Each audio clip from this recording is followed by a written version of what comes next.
जय श्री राधे। पूज्य श्री सद्गुरुदेव भगवान के चरणों में प्रणाम। पूज्य श्री रुक्मणी बाई जी का जीवन चरित्र। श्री राधा अष्टमी महोत्सव का अवसर समीप था, अतः बाई मौन व्रत का विसर्जन करके भागलपुर से गोरखपुर आ गई। बाई को महोत्सव का आनंद लेने के लिए तो आना ही था, इसी के साथ अपना दुख दर्द भी श्री भाई जी को सुनाना था। क्या ही संयोग की बात है कि भागलपुर से बाई गोरखपुर पहुंची अपने मन की व्यथा सुनाने के लिए, और दूसरी ओर वृंदावन से फूलबाई भी पहुंच गई अपना दुख दर्द सुनाने के लिए।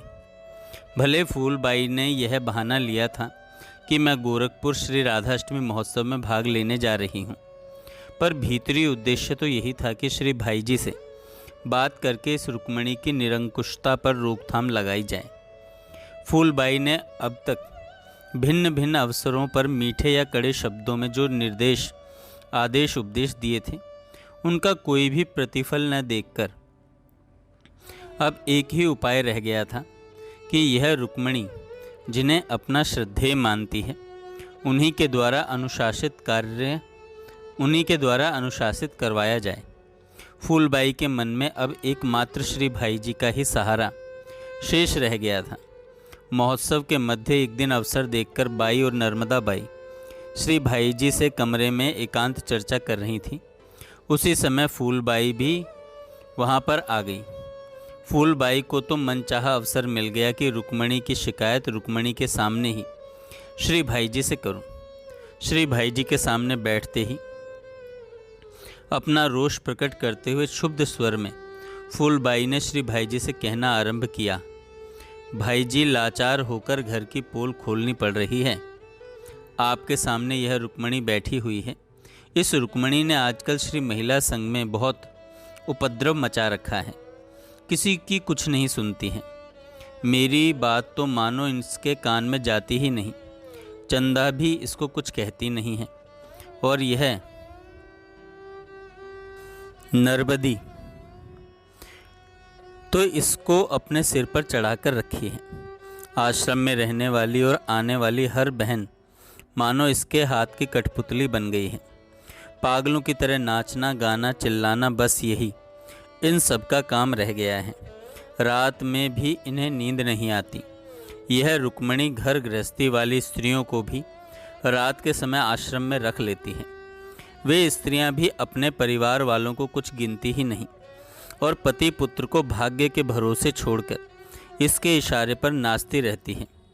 एक बार तो यहाँ तक हुआ कि एक स्त्री जिसके पति ने घर के मुख्य द्वार में ताला लगा दिया था, वह अपने पति की आंख में धूल झोंककर आधी रात के समय दीवाल फांदकर श्री महिला संग आ गई।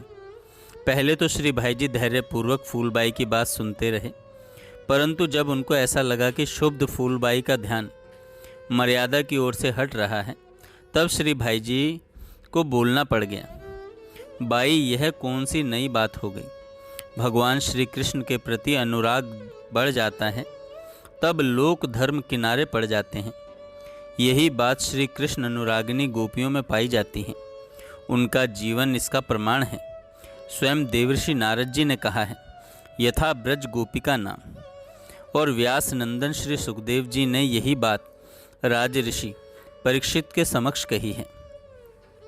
या दुस्त्यजम स्वजन मार्य पथम चहित्वा भेजुर मुकुंद पदवीम श्रुतिर्भि मृग्याम। धन्य है वे ब्रज गोपियाँ जिन्होंने बड़ी कठिनता से छोड़े जाने वाले बंधुओं को और सनातन मर्यादा धर्म को त्याग कर उस मुकुंद पदवी का अनुसरण किया है, जो श्रुतियों द्वारा खोजी जाती हैं परंतु प्राप्त नहीं होती। गोपियों ने भी आर्य पथ की उपेक्षा कर दी थी। फूलबाई, मैं तुमसे ही यह प्रश्न करता हूँ कि ये बहनें नृत्य तो करती हैं, परंतु क्या इनका नृत्य पुरुषों के साथ होता है? सहमते हुए फूलबाई ने कहा, नहीं। श्री भाई जी ने फिर पूछा, वह सब बहनें इकट्ठी होकर क्या एक दूसरे की निंदा चुगली करती हैं? अपनी शिकायत को सिद्ध करने का प्रयास करते हुए फूलबाई ने कहा, ये निंदा चुगली करें तब जब इन स्त्रियों को नाचने, गाने, चिल्लाने से फुर्सत मिले। ये किसी को क्या कहें और किसी की क्या सुने, इन सबको तो सोने खाने पीने का होश ही नहीं रहता। फिर मेरी तेरी बात इनके कानों में कैसे पहुंच पाएगी? दुनियादारी से ये लोग कोई संबंध ही नहीं रखती। भाई जी, सेठ जी ने गीता जी का पाठ अध्ययन मनन करने के लिए कहा था, पर ये लोग गीता जी को तो उठाकर रख दी और सत्संग में चैतन्य चरितावली पढ़ती रहती हैं। श्री भाई जी खिलखिलाकर हंस पड़े और बोले, फूलबाई, ये उपन्यास तो नहीं पढ़ती, चैतन्य चरितावली ही पढ़ती हैं ना। गौरांग देव कोई साधारण पुरुष थे क्या? आपको इतना उद्वेग क्यों हो रहा है? रुक्मणी को तो मैं समझा दूंगा, पर आश्रम में कीर्तन सत्संग नहीं होगा तो और क्या होगा? सत्संग कीर्तन भक्त गाथा का वाचन जितना बढ़े उतना ही अच्छा है। आदरणीय फूलबाई ने सोचा कि श्री भाई जी के सहारे रुक्मणी को नियंत्रित अनुशासित करने में भरपूर सफलता मिल जाएगी, पर यहाँ भी उन्हें हताश होना पड़ा। बातचीत के प्रवाह को अनुकूल न देखकर फूलबाई ने कोई और बात चला दी और थोड़ी देर में श्री भाई जी के पास से चली आईं। अब पुनः श्री भाई जी के पास रह गईं बाई और नर्मदा। बाई रो रो कर भाई जी से कहने लगी, भाई जी, माताजी फूलबाई को मुझसे बहुत कष्ट होता है। मेरा श्री महिला संघ में रहना इनको बुरी तरह चुभ रहा है। मैं भागलपुर नहीं जाऊंगी। श्री भाई जी ने प्यारपूर्वक कहा, मान लिया कि एक फूलबाई को कष्ट होता है, पर यह तो देखो तुम्हारे द्वारा सैकड़ों बहनों को आध्यात्मिक लाभ मिल रहा है। तुम्हारे लिए श्री महिला संघ ही उपयुक्त स्थान है और तुम्हें वहीं रहना चाहिए। श्री भाई जी के ऐसा कहते ही बाई और फूट फूट कर रोने लगी और बोली, मैं आपके चौके के बर्तन मल दूंगी, गेहूं चुन दूंगी, झाड़ू लगा दूंगी और जो भी काम होगा कर दूंगी, पर भागलपुर नहीं जाऊंगी। श्री भाई जी ने बड़े विनम्र स्वर में कहा, मैंने तुम्हें वहाँ कुछ सोचकर ही रखा है। अब बाई की भावधारा ने एक नया ही मोड़ लिया। मन का शोभ रोष में बदल गया और अधिकार भरे स्वर में बोली, आपके यहाँ इतने लोग रहते हैं, जो भी आपके पास आता है आप उसे अपने पास रख लेते हैं। क्या एक मुझ अकिंचना के लिए ही आपके पास जगह नहीं है? क्या मैं इतनी गई गुजरी हूँ? मैं भागलपुर तो नहीं ही जाऊंगी। आप नहीं रखना चाहते तो मुझे वृंदावन भेज दीजिए। बाई की अत्यधिक विकल मनस्थिति को देखकर श्री भाई जी ने यही उचित समझा कि एक बार इस चर्चा को विराम देना चाहिए। उस समय तो श्री भाई जी ने किसी तरह समझा बुझाकर बाई को निवास स्थान पर भेज दिया। श्री भाई जी के पास नर्मदा बाई के साथ बाई अपने कमरे में चली आई। वह चली तो आई, पर अंतर में विचारों की आंधी पहले की तरह ही थी। बाई की चिंतन धारा यही थी, यह ठीक है कि श्री महिला संघ में मेरे द्वारा मानसिक या शारीरिक या व्यवहारिक स्तर पर कोई भी अभद्र या अशिष्ट अनुचित कार्य नहीं हुआ है। इसके बाद भी मेरा रहना माताजी फूलबाई को अत्यधिक कष्टप्रद हो रहा है। उन्हें कष्ट होता है तो मैं रहूं ही क्यों? बस श्री भाई जी एवं बाबा की ममतामयी छाया में रहते हुए अपने जीवन के शेष दिन यहीं वाटिका में गुजार दूंगी।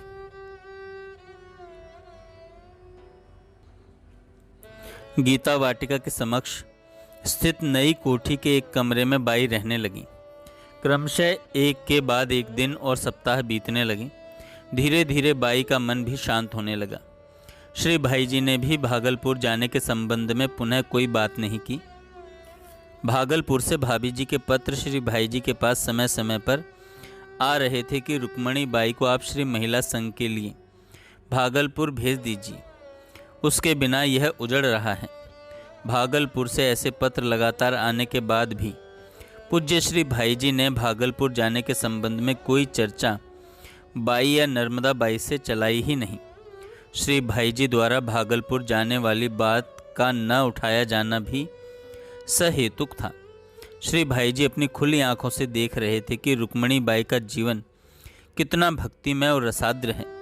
बाई के पास तो भागलपुर से पत्र आते ही थे, परंतु उन्हें यह भी पता था कि श्री भाई जी के पास भी भागलपुर से पत्र आ रहे हैं और उन पत्रों में बार बार यही अनुरोध किया जा रहा है कि रुक्मणी बाई को भागलपुर भेजना चाहिए। इन पत्रों के आने के बाद भी श्री भाई जी के मौन को देखकर बाई ने अनुमान लगा लिया कि मेरे गोरखपुर रहने के विषय में श्री भाई जी की सहमति है। इस प्रकार रहते रहते 7 महीने बीत गए। अपने पत्रों का समुचित उत्तर न पाकर भाभी जी के मन में बड़ी उथल पुथल मची हुई थी। अंत में उन्होंने गोरखपुर जाकर प्रार्थना करने का निश्चय किया। भाभी जी अपने साथ ज्ञान बाई को तथा 1-2 बहनों को लेकर गोरखपुर आईं। एकांत में श्री भाई जी से बात की। श्री महिला संघ की दीनहीन दशा को बतलाकर भाभी जी ने कहा, आप रुक्मणी को यहाँ रख लेंगे तो श्री महिला संघ का काम कैसे चलेगा। श्री भाई जी ने अपनी लाडली रुक्मणी का पक्ष लेते हुए कहा, रुक्मणी तो नहीं जाएगी। रुक्मणी बाई के बारे में भाई जी ने जो कहा वह उचित ही कहा गया। श्री भाई जी ने स्वयं स्वरचित पद में लिखा है, नंद सुवन सेवा ही सबको परम चरम फल, बिना दाम घनश्याम हाथ बिकबो अति मंगल, श्याम चरण को एक भरोसो कबहू न तजियो, अग जग की चिंता बिसार गोपालो भजियो। इन 4 पंक्तियों में श्री कृष्ण भक्ति के जिस आदर्श को आख्यापित किया गया है वही इन दिनों बाई के जीवन में मूर्तिमान था। जुगल कृपाते लही जो दुर्लभ कृष्ण मिताई, उस मिताई में खटाई डालने से क्या लाभ। अच्छा है रुक्मणी उसी भक्ति भावना में डूबी रहे। यह दृष्टिकोण था श्री भाई जी का। परंतु श्री भाई जी के उस उत्तर को सुनकर भाभी जी बहुत चिंतित हो गईं। प्रत्युत्तर स्वरूप उनको न कुछ सूझ पाया न कुछ बोल पाई। सरल हृदया भाभी जी बोले भी तो क्या बोलें। यह उत्तर उनके मन की भावना पर वज्रपात के समान था। एक बार तो वे श्री भाई जी के पास से उठकर चली आईं। भाभी जी को भला चैन कहाँ। उनके मन को श्री महिला संघ का प्रश्न गहरे रूप से मथ रहा था। अत्यधिक मथित और व्यथित हृदय लिए हुए भाभी जी पुनः पहुंच गई श्री भाई जी के पास, और इस बार उनके साथ भागलपुर से आई हुई बहनें भी थीं। भाभी जी ने बड़े करुण स्वर में आंचल फैलाकर आरती पूर्वक याचना करते हुए श्री भाई जी से कहा, भाई जी श्री महिला संघ को उजड़ने से बचा लीजिए। यदि नहीं बचाएंगे तो फिर नष्ट हो ही जाएगा। मैं किसी भी स्वार्थ को लेकर यह प्रार्थना नहीं कर रही हूँ। रुक्मणी के रहने से भागलपुर में जो भक्ति का प्रवाह है, जो भक्ति भाव का प्रवाह आया, वह अब बिल्कुल सूखे जाने वाला है। जिस भगवत भक्ति और भगवान नाम के प्रचार और प्रतिष्ठा का उद्देश्य लेकर आप यहाँ बैठे हुए हैं, उसी कार्य को आगे बढ़ाने के लिए मैं रुक्मणी की याचना कर रही हूँ। भाभी जी की दर्द भरी पुकार नहीं गुहार ने भाई जी को हिला दिया। वे पसीज गए। कुछ भी हो, भाई जी हैं तो संत हृदय ही। यह परिवर्तन भाई जी के भीतर भीतर चुपचाप हो रहा था। भाई जी के भीतर होने वाले इस परिवर्तन से बेखबर, परंतु साथ ही बेसब्र वे साथ वाली बहनें तो रो रो करके भाभी जी के स्वर में स्वर मिलाते हुए कहने लगी, हमारे तो बाई बिना सब सूना हो गया है, सब बिना प्राण का सा हो गया है। हम तो आपसे जीवन की भीख मांग रही हैं। बाई को भेजकर हमें जीवन का दान दीजिए। उन बहनों का विकल रोदन, उनके करुण आंसू श्री भाई जी के कोमल हृदय के लिए असहनीय थे। कल्प वृक्ष स्वरूप श्री भाई जी ने आश्वासन देते हुए कहा, तुम लोग विकल मत होना, मैं प्रयास करूंगा कि रुक्मणी भागलपुर चली जाए। जय श्री राधे। आगे हम कल सुनेंगे।